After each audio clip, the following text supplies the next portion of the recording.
Hi guys, welcome back to Chakri's movie time. కొత్త version అయితే subscribe చేసుకోండి. ఆల్రెడీ సబ్స్క్రైబ్ చేసుకుని వీడియోని పూర్తిగా చూసేయండి. ఇందాకే ఆంధ్ర కింగ్ తాలూకా మూవీ చూశానండి. మూవీ ఎలా ఉంది అంటే నాకైతే అస్సలు వర్కౌట్ కాలేదండి మూవీ. ఒకటి చెప్పాలనుకుంటున్నా, ఫ్యానిజం, ప్రేమ, జీవితం అన్నీ డిఫరెంట్ డిఫరెంట్ అండి. అన్నీ ఒకటి ఖచ్చితంగా. ఈ మూవీలో ఎలా అంటే యాక్చువల్గా ఫ్యానిజం అనేది చాలా లోయెస్ట్ ఉండాలి లైఫ్లో. ఈ లవ్, పేరెంట్స్, ఈ జాబ్, రెస్పాన్సిబిలిటీస్ ఇవన్నీ టాప్ ఉంటాయి. ఫ్యానిజం అనేది చాలా లాస్ట్లో ఉండాలి. ఈ మూవీలో ఫ్యానిజం అనేది టాప్ ఉంటుందండి.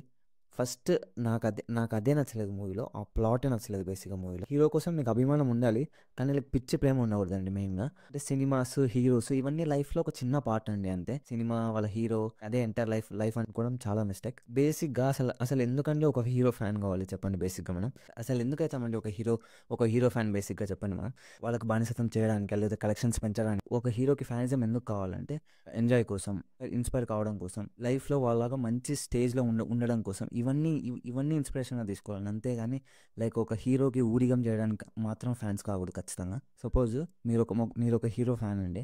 మీరు చిన్నప్పటి నుంచి హీరో పెద్ద ఫ్యాన్. ప్రతి మూవీకి పోయింటారు, కట్అవుట్లు పెట్టింటారు, బ్యానర్స్ పెట్టింటారు, ఫస్ట్ డే ఫస్ట్ షో చూసింటారు. మీరు లైఫ్లో ఏది సాధించకుండా ఉత్త ఫ్యాన్ అని చెప్పుకుంటూ తిరిగి మీరు ఒక అసోసియేషన్ హెడ్ అనుకోండి, ఒక ఫ్యాన్ అసోసియేషన్ హెడ్ అనుకోండి, ఒక హీరోకి బాగా హంగామా చేసి థియేటర్ అంతా మేము 30 years అలాగే చేసేసి ఏదో ఒక రోజు మీ హీరోని కలిసినారు అనుకో, మీ హీరోకి ఏం చెప్తారండి పోయి? అన్న, నేను మీకు పెద్ద ఫ్యాన్, ఇలా బ్యానర్ చేసిన, ఇలా ఇది చేసిన ఇవన్నీ చెప్పుకుంటే వాళ్ళకు కూడా నచ్చదండి బేసిక్గా. అదే మీరు ఒక హీరో ఫ్యాన్ అయి ఉండి నచ్చిన రోల్లో బాగా సక్సెస్ అయ్యి మీరు ఒక హీరోని మీట్ అయితే, నేను ఒక పెద్ద ఫ్యాన్ అన్న, మీరు నాకు ఇన్స్పిరేషన్, ఇలా మీ నుంచి నేను చాలా నేర్చుకున్నా, ఇప్పుడు ఈ స్టేజ్లో ఉన్నా, అందుకే మిమ్మల్ని మీట్ అవ్వడానికి వచ్చినట్టు వాళ్ళు చాలా హ్యాపీ ఫీల్ అవుతారు. అలా కాకుండా మూవీ ఎలా ఉంటుందంటే కంప్లీట్ రివర్స్లో ఉంటుంది అనమాట. హీరో హీరో ఒక ఫ్యాన్ వాళ్ళ హీరో కోసం ఏమైనా చేస్తాడు. ఆ ప్లాట్ అనేది నాకు చాలా చాలా డిస్టర్బ్గా అనిపించింది మెయిన్ మూవీలో. ఇప్పుడు ఒక సినిమా ఆడలేదనుకోండి, మీ ఇంట్లో మనీ ఉంటాయి, మీ ఇంట్లో మనీ తీసుకొని పోయి ఒక 10 లక్షలు అట్లా తీసుకొని పోయి టికెట్లు కొనుక్కుంటారు ఆ కలెక్షన్స్ కోసం.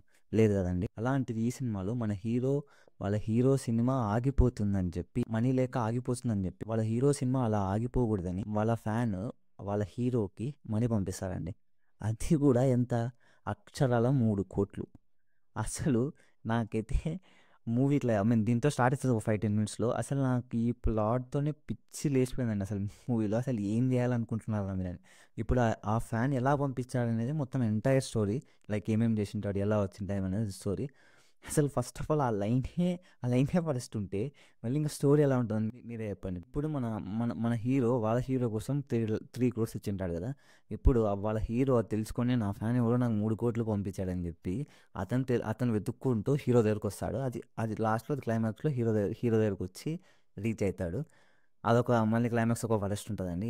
ఎలా ఎండ్ చేయాలో తెలియక వాళ్ళు ఎన్నో పెట్టి ఎండ్ చేసింటారు మూవీలో. అది ఇంకా వరస్ట్. అసలు నాకైతే పిచ్చి లేచిపోయింది క్లైమాక్స్లో కూడా. ఎంటైర్ 2 hours 40 minutes ఎంత ఉంది మూవీ. చెప్తున్నా కదండి, మూవీ ప్లాట్ అయితే మోస్ట్ సెన్స్లెస్ ప్లాట్ అండి. సీరియస్ చెప్తున్నా. అదే ఒక 15-20 years బ్యాకే మన పూరి జగన్నాథ్ గారు నేనేంటి అనే సినిమా తీశాడు. అందులో ఫ్యాన్స్ ఎలా ఉండకూడదు, ఇలా ఉండకూడదు ఫ్యాన్స్ అంటే.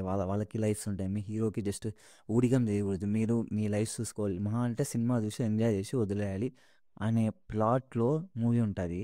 అది కూడా 15 years బ్యాక్ వచ్చిన మూవీ. ఇప్పుడు 2025లో మీరు ఒక హీ ఒక ఫ్యాన్గా బానిసత్వం ఎలా ఉంటుందో అని చూపించినాడు ఈ మూవీలో. అసలు ఎక్కడ ఇన్స్పిరేషన్ లేదండి. ఇప్పుడు ఈ మూవీ నుంచి ఒక ఫ్యాన్ ఇన్స్పిరేషన్ తీసుకోవాలంటే కూడా ఎక్కడ ఇన్స్పిరేషన్ ఉండదు ఖచ్చితంగా ఈ మూవీలో. అంతా చాలా వరస్ట్ ఉంటుంది మూవీ. ప్రతి రిలేషన్ పైన ఫ్యానిజమే టాప్ పెడతారండి. లవ్ కూడా అంతే అండి. లవ్ కంటే ఫ్యానిజమే టాప్ ఉంటుంది. అసలు నాకైతే పిచ్చే అంటారు దాన్ని బేసిక్గా. ఫుల్ పిచ్చే అంటారు. నాకు తెలిసి అలా ఎవరు ఉండరు. ఉంటే వాళ్ళకి పిచ్చే. అలాంటివి మళ్ళీ దాని మీద సినిమా తీయడం అయితే అస్సలు నచ్చలేదు నాకు. మూవీ చూసినంతసేపు కంప్లీట్ ఫ్రస్ట్రేషన్ వచ్చిందండి. అసలు ఇలాంటి మూవీస్ కూడా వస్తాయా అని అనుకున్నా. అది కూడా మన టాలీవుడ్ నుంచి అయితే అస్సలు ఎక్స్పెక్ట్ చేయలేదు ఇలాంటి మూవీస్ వస్తాయని. మళ్ళీ నాకు ఎక్కడ వస్తుందంటే మళ్ళీ లాస్ట్లో సినిమా అంతా అయిపోయినాక బయోపిక్ ఆఫ్ ఎ ఫ్యాన్ అని వచ్చిందండి. లిటరల్గా నాకైతే ఇది బయోపిక్ ఆఫ్ ఎ ఫ్యాన్ అని కాదు, biopic of a senseless fan అని పెట్టాలి. లిటరల్లీ చెప్తాను, నాకు అదే అనిపించింది మూవీ చూసిన తర్వాత అయితే. ఇప్పుడు మీరు ఒక మూవీకి ఎందుకు వెళ్తారండి? మీ మీ మీకు అన్ని బిజీ పనులు ఉండి లేదా ఎక్కువ ఎంజాయ్ చేయడానికి వెళ్తారు మూవీని, ఫన్ కోసం లేదా స్టోరీ బాగుంటేనో ఎక్కడో చోటు మీకు నచ్చాలి కదండి మూవీ. ఈ మూవీలో అసలు ఎంజాయ్మెంట్ ఎక్కడ ఉండదండి. ఒక పిచ్చి ఫ్యాన్ గురించి చూడ్డానికి మనం మూవీ పోతే మనకే పిచ్చి లేస్తుంది బేసిక్గా. ఎందుకంటే అవన్నీ రియాలిటీలో వర్కౌట్ కావు అసలు. అలాంటి దాన్ని తెచ్చి వీళ్ళు సినిమా తీసి ఏదో మేము పెద్ద సినిమా తీసాం అనుకుంటున్నారు. ముందు నుంచి అనుకున్నా నేను మరీ ఇంత వరస్ట్ ఉండదు అనుకోలేదు ప్లాట్. ఇంకేదైనా ఉంటదో అనుకున్నా కానీ స్టార్టింగ్ నుంచి ప్రతి స్టేజ్‌లో వరస్ట్ అన్నట్టే ప్రూవ్ అయిపోతుంటది ఎంటైర్ లైక్ టిల్ క్లైమాక్స్ వరకు. ఇంకోటండి అసలు హీరో మన ప్రొడ్యూసర్స్ ఇలాంటి మూవీని ఒప్పుకున్నారంటే ఓకే అనుకుంటా గానీ, అసలు ఉపేంద్ర గారు ఎలా ఒప్పుకున్నారో నాకైతే అసలు అర్థమే కాలేదండి. ఎందుకంటే ఉపేంద్ర గారి మూవీస్ చాలా బావుంటాయి. ఇన్స్‌పిరేషనల్‌గా ఉంటాయి మూవీస్ ఉపేంద్ర గారి మూవీస్. అలాంటిది ఇలా ఒక సెన్స్‌లెస్ టాపిక్ ఒక లైన్ మీద మూవీని ఎలా ఒప్పుకున్నారో నాకైతే అస్సలు అర్థం కాలేదు. ఒకటుంటది మూవీలో హీరోకి టైం అయిపోయింది. నేను క్యారెక్టర్స్‌గా ట్రై చేయడం బెటర్ లైక్ ఫాదర్ క్యారెక్టర్ గాని అలా అలా ఏదైనా క్యారెక్టర్స్ అని ఉంటది. మేబీ ఉపేంద్ర గారు కూడా అందువల్లనే ఒప్పుకున్నారేమో అనిపించింది నాకు ఈ ఈ మూవీకి. మన ర్యాపో రామ్ పోతినేని గారు ఇలాంటి మూవీస్‌ని సెలెక్ట్ చేసుకుంటే చాలా కష్టం అండి. కథ సెలెక్ట్ చేసుకోవడం ఒకటే చాలా అంటే చాలా మైనస్ అండి. ఇలాంటి మూవీస్ ఇస్తే లిటరల్లీ ఇప్పుడు కొన్ని ఓపెనింగ్స్ అన్నీ వస్తున్నాయి. ఇంకా రాను రాను ఎలా అవుతదంటే ఆ ఓపెనింగ్స్ కూడా రావండి ఖచ్చితంగా. అదైతే పక్కా. మంచి మూవీస్ తీస్తారని అనుకుంటున్నా. బట్ అనుకున్న ప్రతిసారి మీరు దాన్ని ఫెయిల్ చేస్తూనే వస్తున్నారు. మీరు గొప్పగా చెప్పుకుంటారని ఇంటర్వ్యూస్‌లో నాకు ఫ్యాన్స్ ఉన్నారు. నా ఫ్యాన్స్ కోసం నా ఫ్యాన్స్ నాకు అది చేస్తారు, ఇది చేస్తారు. పచ్చబొట్టు పొడిపించుకున్నారు లేదా తిరుపతిలో మెట్లెక్కారని ఇవన్నీ మీరే చెప్పారు. కానీ మీరేం చేస్తున్నారండి రిటర్న్‌గా ఫ్యాన్స్‌కి?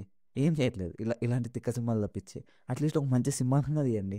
చూసి ఎంజాయ్ అయినా చేస్తారు మీ ఫ్యాన్స్ ఖచ్చితంగా. ఇంక అంతే అండి. నాకైతే మూవీ అయితే అస్సలు నచ్చలేదండి. That's it guys.